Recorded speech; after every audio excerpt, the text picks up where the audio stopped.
नमस्कार। आप देख रहे हैं जब क्रांति ऑफिशियल साहेबगंज देवरिया में जयप्रकाश यादव। चिराग पासवान मुख्यमंत्री जी के पास दिल्ली से लिखते हैं लेटर, और चिट्ठी लिखने के बाद जैसे ही चिट्ठी तेजस्वी यादव को समझ में आती है वैसे ही तेजस्वी यादव भड़क जाते हैं और नसीहत देने लगते हैं चिराग पासवान जी को।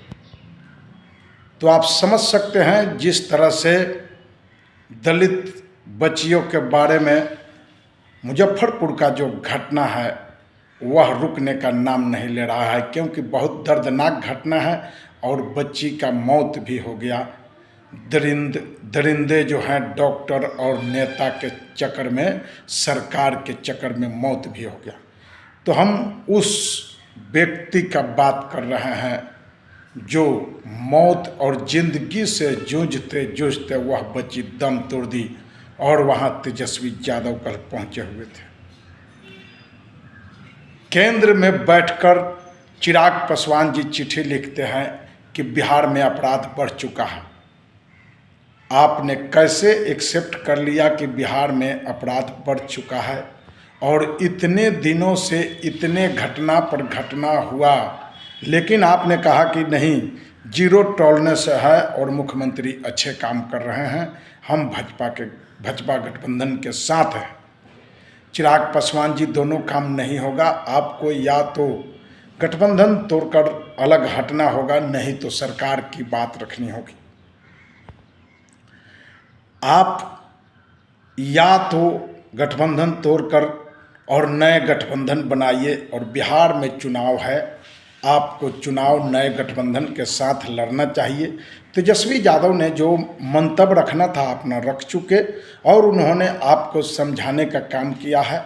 उन्होंने जो सही राजनीति जो दिशा दर्शाता है उस दिशा में चलने का तेजस्वी यादव ने आपको सलाह दिए हैं कि आप चिट्ठी नहीं लिखिए, आप सरकार से मांग कीजिए। सरकार अगर मांग आपकी ठुकराती है, आप इस्तीफा दें, और इस्तीफा देकर गठबंधन तोड़कर नए गठबंधन में जहां रहना है आप रहकर चुनाव लड़ें और पार्टी को आगे बढ़ाएं। पहले पार्टी का सिद्धांत है, पार्टी बाद में है।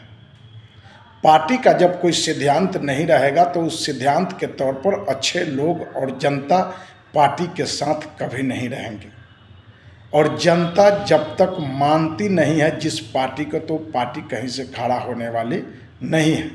इसलिए लगातार घटना पे घटना, हत्या पे हत्या हो रहे हैं, और आप चिट्ठी किनको आखिर लिखे हैं? जिसके गठबंधन में आप हैं उसी व्यक्ति को चिट्ठी लिख रहे हैं जो राजा आज गांजा में मस्त है।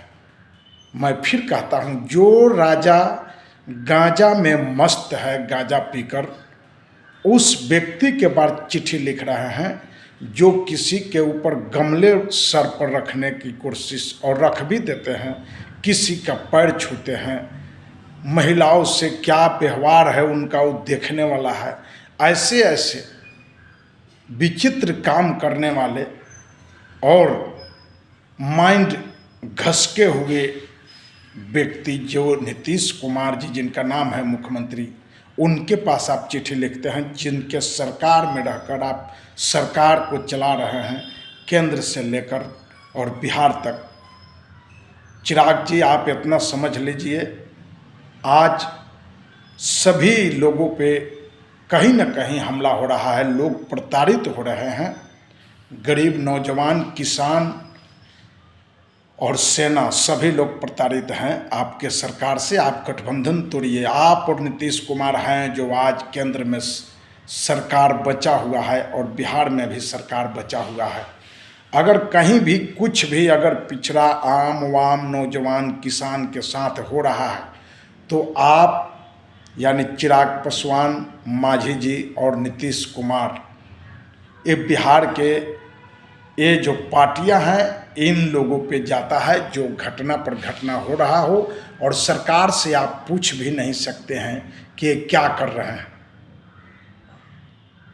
नेता रघुवंश सिंह थे आरजेडी में, जब जरूरत पड़ता था तो वो पार्टी में रहकर भी बात करते थे, और लोग कहता था कि पार्टी के खिलाफ जा रहे हैं।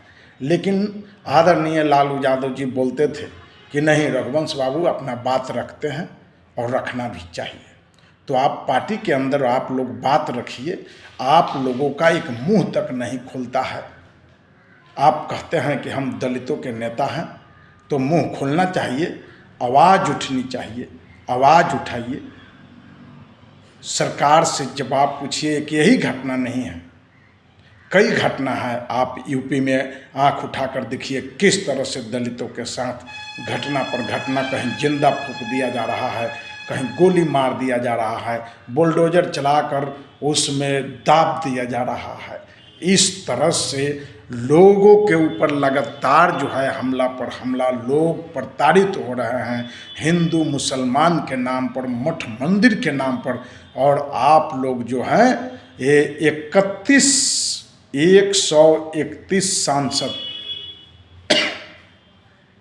जिस आयोग के चलते आप जीत कर जाते हैं, जिस आरक्षण के चलते जीत कर जाते हैं, उस आरक्षण से आने वाले 131 सांसद केंद्र में बैठे हुए हैं।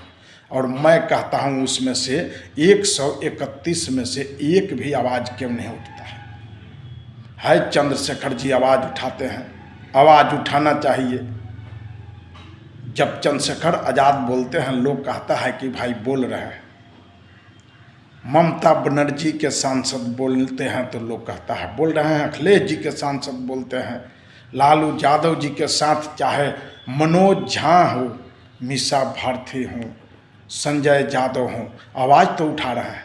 आपकी आवाज़ कहाँ है? एक कोयला फिल्म हमने देखा था, जो अमरीश पुरी शाहरुख खान को कोयला डाल देते हैं और कठ जो है वहाँ बंद हो जाती है।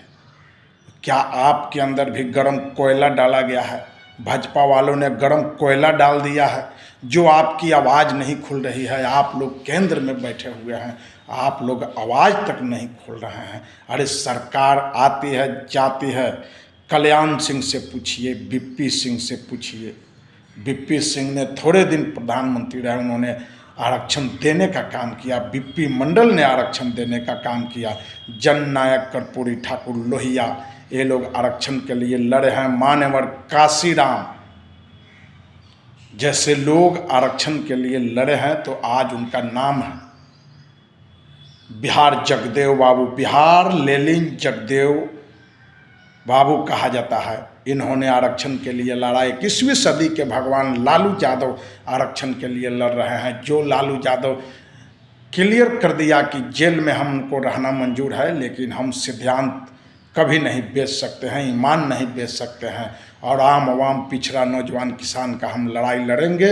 अम्बेडकर जी के राह पर हम चलने वाले लोग हैं। संविधान को बचाने के लिए चाहे हमारा एक एक खून का कतरा रोड पर बहेगा, लेकिन हम पीछे नहीं हटेंगे, आरक्षण को बचाएंगे। हम संविधान को देखकर और संविधान के तहत चलेंगे। वो है लालू यादव। आज गूगल पर भी पूछा जाता है तो नीतीश कुमार जी के बारे में बताया जाता है कि हाँ, सबसे अगर कोई पलटीमार मुख्यमंत्री हैं उनका नाम नीतीश कुमार है। अगर सबसे झूठ बोलने वाले प्रधानमंत्री हैं तो उनका भी नाम नरेंद्र मोदी आता है। इस तरह से आप लोग अगर कीजिएगा तो किस तरह से आम आवाम जनता आखिर कहाँ जाएगा? आपके सहारे आपका जनता खड़ा है, और आप ही जब बिक जाएंगे, आप ही गूंगे बहरे हो जाएंगे, तो सड़क सुनी हो जाएगी। इसलिए आवाज़ उठाइए। और गठबंधन होती रहती है, गठबंधन टूटती रहती है। आप पहले गरीबों का आवाज़ उठाएं। आप देख रहे हैं जेपी क्रांति ऑफिशियल, साहेबगंज देवरिया, मैं जयप्रकाश यादव। इस चैनल को सुनकर देखकर अगर अच्छा लगे तो कमेंट जरूर इसमें लिखिए, बताइए कि कहाँ गलत है कहाँ सही है। हमने जो बातें रखे हैं उसमें सही है या गलत है। ये आवाज़ आपको मिलता रहेगा, इस चैनल के माध्यम से आवाज़ उठता रहेगा। जय हिंद, जय भारत। आप देख रहे हैं जेपी क्रांति ऑफिशियल, मैं जयप्रकाश यादव।